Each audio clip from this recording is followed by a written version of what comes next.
Hi, I'm Jameson Cush with TechTarget, and I'm talking with Gregg Aldana with ServiceNow about low-code platforms. And if you'd like to learn more about enterprise low-code app development, please click the link above or in the description below. Gregg, what are the factors driving the demand for low-code platforms today? And how will those factors change over time? Well, Jameson, what I think is really driving demand today is speed. What we saw coming out of the pandemic last year is that digital transformation and having automated business processes is no longer a nice to have. Companies just need this as table stakes just to stay in business. So we're seeing this demand as people start to come back to work that they're expecting all of these processes to be digital. So companies cannot keep up with the volume here. They have to develop more processes and automate them that much more faster.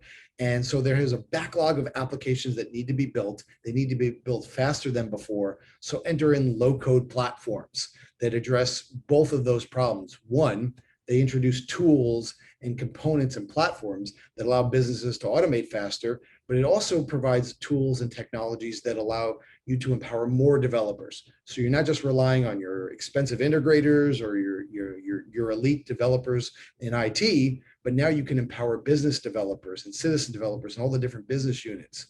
And I think how that's going to change over time is I think it's going to get even faster. I think low code platforms today, as we've seen probably over the last 2 or 3 years, they keep getting more and more productive and more out of the box capabilities so that people can build applications faster.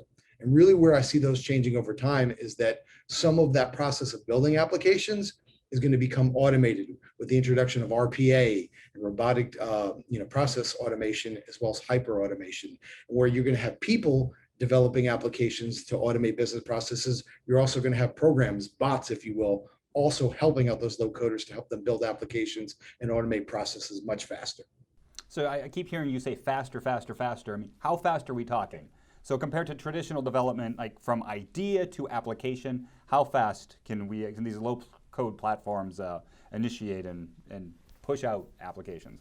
We're talking hours and days. I've seen customers literally go from idea into production in 3 hours with ServiceNow's low-code app engine. I think some more typicals is anywhere from a few days for a few weeks. The city of Los Angeles was able to use the ServiceNow low-code app engine to automate a process to have citizens of Los Angeles register for COVID testing.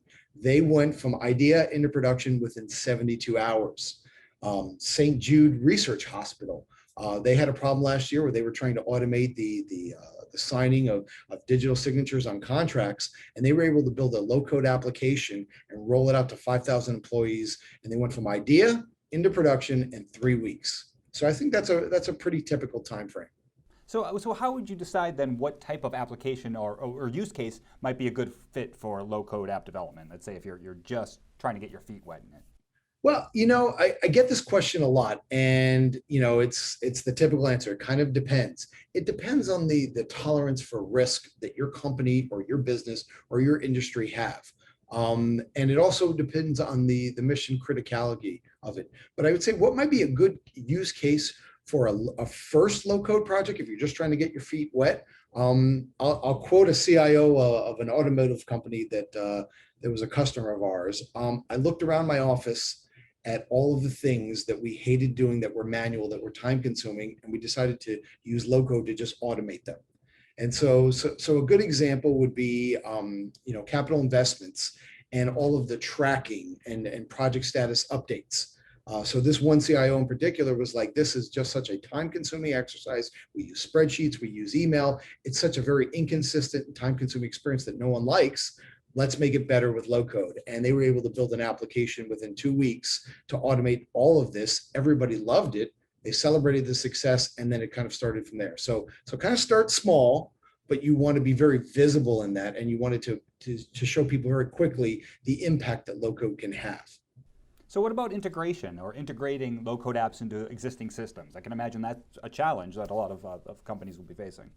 I would say with certain platforms that is a challenge. I would say with a lot of low code platforms in the industry today, they start off as low code and they're advertised as low code.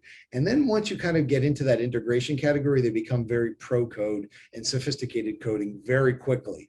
And I just have to share that, the difference with the ServiceNow platform is that ServiceNow takes a no code and low code approach to integrations. There's a native integration hub built in to the low code app engine solution and the platform overall that allows users and citizen developers to basically do no code integrations. They can drag and drop spokes, and there's over 400 spokes already available out of the box with ServiceNow's low code app engine, so that you can provide these spokes and you can just drag and drop and all the actions are already automated.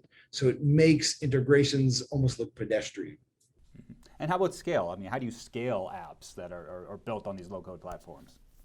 Well, what we're seeing is that when people are building low code apps with enterprise technologies, they're automatically tapping into that trusted and tried scalability. So what we see with a lot of ServiceNow customers, they've already been using the IT service management and the human resource service delivery solutions on this enterprise platform for so many years. Now they want to tap into that same low code app engine to build their own specific app engine or their own specific enterprise applications.